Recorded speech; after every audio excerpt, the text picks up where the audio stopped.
Would you like to apologise, Mr. Gill? Mr. Gill.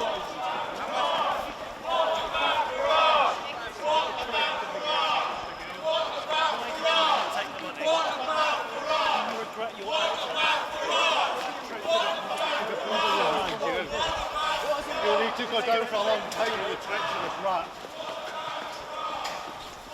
You've got Ukrainian blood on your hands. What other part of your crime, Mr. Gill?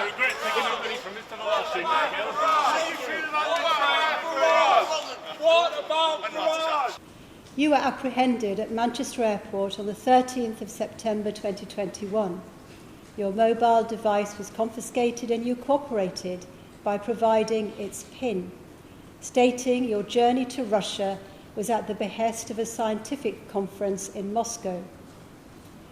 Forensic analysis of your phone revealed extensive correspondence with Voloshyn from September 2018 to December 2020. The genesis of your relationship culminated in a visit to Kyiv in November 2018 when you toured 112 Ukraine's studios. Subsequently, Voloshyn solicited your participation in making statements within the European Parliament and to media outlets for which you received payment. The offending was sophisticated. You accepted payments from foreign nationals, made statements on important international matters at their behest, utilised scripted material presented as your own, and orchestrated the involvement of other MEPs. Your conduct fundamentally compromised the integrity of a supranational legislative body, particularly in its dealings with Russia, a persistently hostile state, during a period of an association agreement between the EU and Ukraine reached in 2017.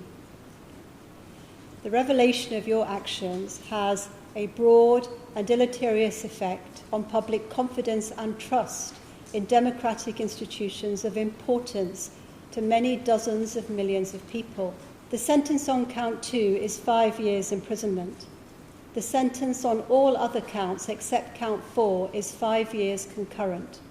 The sentence on count 4 is 5.5 years consecutive, making a total sentence of 10.5 years.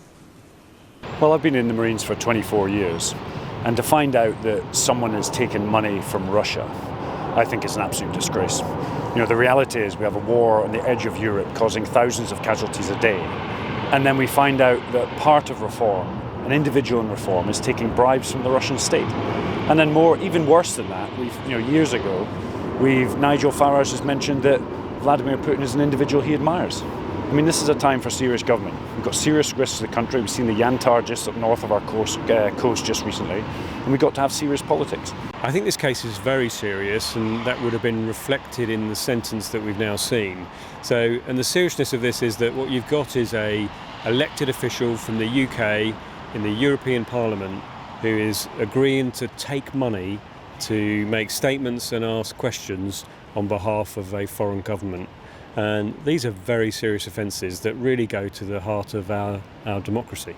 Nothing is off the table for Russia. So we've seen sabotage operations, we've seen influence operations, we've seen incidents like this which is undermining our and European democracy. So it says to me that Russia really continue to present a very significant risk to our national security. The reality is we need to be alive to all the ways in which Russia or pro-Russian elements of other countries will try and influence our society, our democracy, and of course commit criminal offences here. So we remain alive to incidents like this, but thankfully they are rare, and it's really important for people to remember that.